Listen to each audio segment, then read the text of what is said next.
وہاں تو مال زیادہ ہے، یہ غریب بندہ مشکل سے گزارا کر رہا ہے، پر اتنا مال سال میں اس نے بچا کے رکھا ہے۔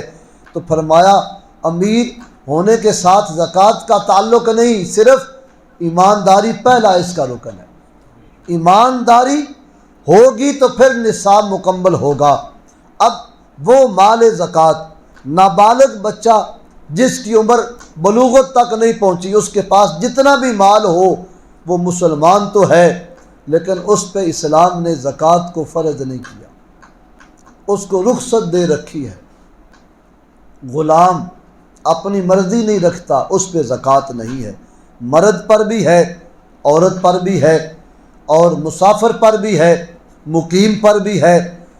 اور مال نصاب، وہ کتنا نصاب ہے جس پر زکوٰۃ فرض ہو جاتی ہے۔ اگر صرف ایک طرح کا مال ہو، مثلا سونے سے میں اپنا نصاب مکمل کرنا چاہوں، میرے پاس اور پیسہ روپیہ کوئی نہیں، صرف سونا ہے، تو سونے کی مقدار 7.5 تولے پوری کرنی لازم ہوگی۔ 7.25 تولے، 7 تولے کچھ گرام بھی ہے، 7.5 تولے پورا نہیں ہوا، صرف سونا ہی ہے، تو مجھ پہ زکوٰۃ کا حکم نافذ نہیں ہوتا۔ ایک ہی نصاب ہے میرے پاس، یا میرے پاس صرف چاندی ہی چاندی ہے اور سونا بھی نہیں، پیسے بھی نہیں، تو پھر چاندی کے ذریعے سے نصاب مکمل کرنا ہوگا 52.5 تولے۔ اگر اتنی چاندی میرے پاس ہے تو پھر مجھ پر زکوٰۃ ادا کرنا فرض ہے۔ تیسرا سوال، تھوڑا سا سونا ہے، کچھ چاندی بھی ہے، کچھ چند پیسے بھی ہیں، اب ان 3 نصابوں کو ملا کے جو سب سے کم نصاب ہے، جس سے اسلام میں فائدہ اسلام کو زیادہ ہے اور وہ نصاب جلدی جلدی پورا ہو جاتا ہے، اس کو پورا کر کے ہر سال زکوٰۃ دینا ہو۔ مثال کے طور پہ 1 تولہ سونا ہے، 4-5 ماہ چاندی بھی ہے، کچھ 85, 70, 60 ہزار روپے بھی ہیں۔ اب یہ 3 نصاب ہو گئے کہ چاندی بھی ہے، نقدی مال پیسے بھی ہیں، زیور بھی ہے۔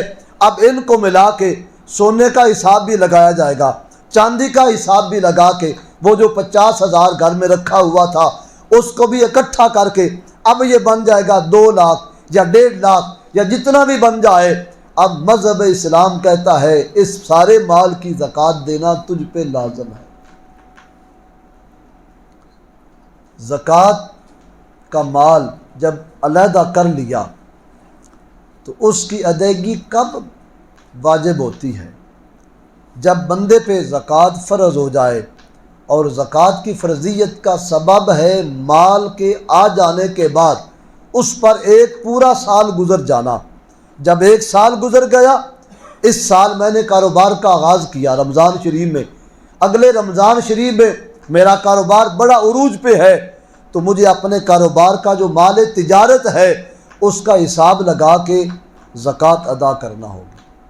پھر سوال پیدا ہو سکتا ہے کہ جی میرے پاس 5 دکانیں ہیں تو میں نے وہ کرائے پہ دی ہوئی ہیں، ایک پلازا بھی ہے، 2-4 ایسے مکان ہیں جو کرائے پہ دیے ہوئے ہیں، میں خود ایک میں رہتا ہوں اور یہ سب میں نے کرائے پہ چڑھائے ہوئے ہیں، تو کیا ان دکانوں پر اس مکان جو 2-4 کرائے پہ چڑھائے ہیں ان میں خود تو ایک میں رہتا ہوں، کیا ان پر بھی زکوٰۃ ہے؟ جی نہیں، وہ جو مکان یا دکانیں بذات ہی ان پہ زکوٰۃ نہیں، ان کی آمدنی پر جو ان کا کرایہ ہے، اگر وہ کرایہ 1 سال کے بعد حد متعین تک پہنچ جاتا ہے تو پھر مجھ پر زکوٰۃ ادا کرنا فرض ہوگی۔ اچھا میرے پاس سونا بھی نہیں، چاندی بھی نہیں ہے، تو پھر میں نصاب کس طرح اپنا سمجھوں گا کہ میرے پاس کتنے پیسے ہوں تو زکوٰۃ نصاب پورا ہو جاتا ہے؟ تو اسلام نے کہا کہ وہ تیرے پاس اتنے پیسے ہیں کہ وہ پیسے 52.5 تولے چاندی کی مالیت کے برابر پہنچ جاتے ہیں، وہ کوئی راؤنڈ باؤنڈ کوئی 75-80 ہزار کے لگ بھگ ہیں۔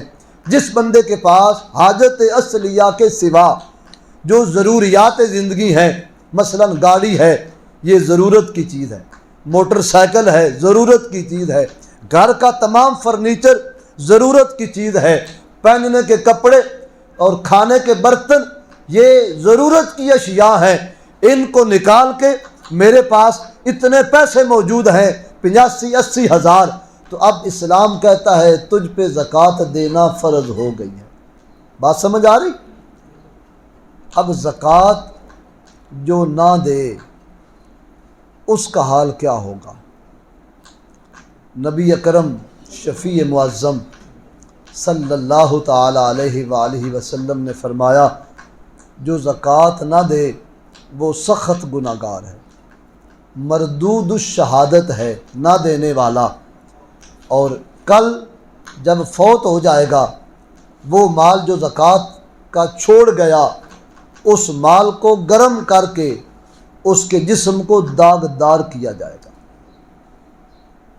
جو چھوڑا مال وہ بچوں کے ہاتھ آ گیا یا جو وارث بنے ان کے ہاتھ آ گیا، نقصان یہ بنا کہ کل مجھے اس مال سے اذیت دی جائے گی، مجھے تکلیف دی جائے گی، اور جو مال زکوٰۃ میں حقداروں کا حق ان تک پہنچاؤں تو اس سے فائدہ یہ ہوگا کہ کملی والے آقا نے جنت کی بشارت عطا فرمائی۔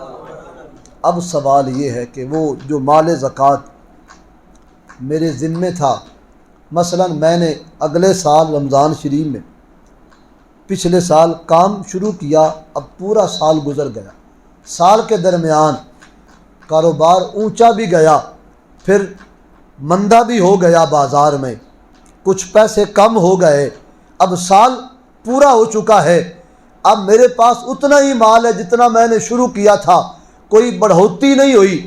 اگر وہ مال صرف اتنا ہی ہے کہ جو 80-85 ہزار تک پہنچ جائے تو پھر اس مال سے مجھے زکوٰۃ ادا کرنا ہوگی۔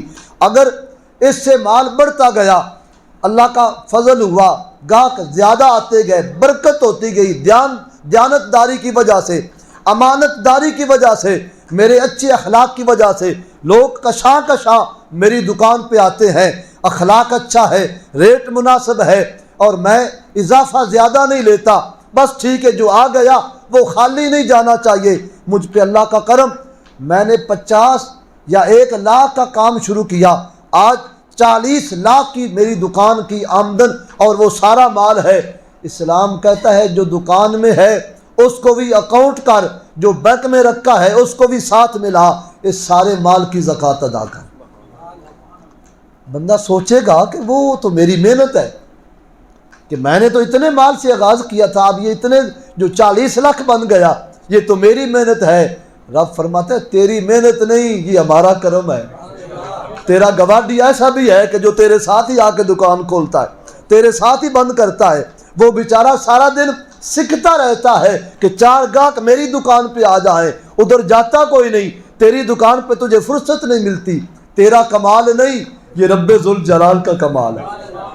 وہ فرماتا یہ ہمارا کرم ہے، اس کرم نے تجھے مالا مال کیا، تو ہمارا دیا ہوا وَمِمَّا رَزَقْنَاهُمْ يُنْفِقُونَ، ہم نے ہی دیا تھا، ہمارے ہی راستے میں دینا ہے، اور جو دے گا وہ ضائع نہیں ہوگا۔ امام راضی سے یہ اپنی چوٹی کا بڑا مایا ناز مفسر قرآن ہے، اور میں نے جتنی تفسیریں دیکھی ہیں 2 بندوں کی تفسیر زیادہ ہے۔ امام راضی نے قرآن شریف کی جو تفسیر کی ہے، ان کی تفسیر جلدوں کے اعتبار سے بہت لمبی جلدیں رکھتی، بہت زیادہ تفسیر ہے۔ ان کے بعد ایک ہی بندہ نظر میں آیا ہے جس کا نام مفتی احمد یار خان ہے۔ مفتی احمد یار خان نے 11 پاروں کی تفسیر لکھی، اگر 30 پاروں کی مکمل کر جاتے تو امام راضی کو امام ماننے والے مفتی احمد یار خان کو راضی کا بھی امام مان لیتے۔ اتنا اونچا درجے کا یہ بندہ ہے، ہمیں نہیں معلوم کہ ان کا مقام کیا ہے۔ ہم گجرات والے ہیں نا، تو جو چیز قریب ہوتی ہے بندے اس سے ذرا یہ پوچھو، کراچی والوں سے پوچھو، سرگودے والوں سے، وہاں سے لوگ آتے ہیں، کراچی سے آتے ہیں، جی کدھر آئے ہو؟ وہ مفتی صاحب کے مزار پہ جانا ہے۔ ہم تو شاہدولہ صاحب کے مزار بڑا سمجھتے ہیں، یقیناً سید زادے ہیں، بڑا اونچا مقام ولایت میں حضرت شاہ صاحب کا ہے، پر اہل علم کے یہاں مفتی احمد یار خان کوئی کم درجے کا بندہ نہیں ہے، اور عشاق جو رسول پاک علیہ السلام کی بارگاہ کی کچہری کا جن کو سبق دیا جاتا ہے، ان کا یہ فیصلہ ہے کہ جو وہاں حاضری کا داخلہ لینا چاہے وہ مفتی احمد یار خان کے مزار پہ جائے، رسول اللہ کے کچہری کی حاضری کی درخواست جمع یہاں ہوتی ہے۔ میں کوئی بات کر گیا ہوں، سمجھ والے سمجھ لے جانا۔ وہ عالی جناب بارگاہ، اس کی حاضری کچہری آج بھی لگتی ہے، ہر وقت رسالت مآب علیہ السلام کی کچہری لگتی ہے۔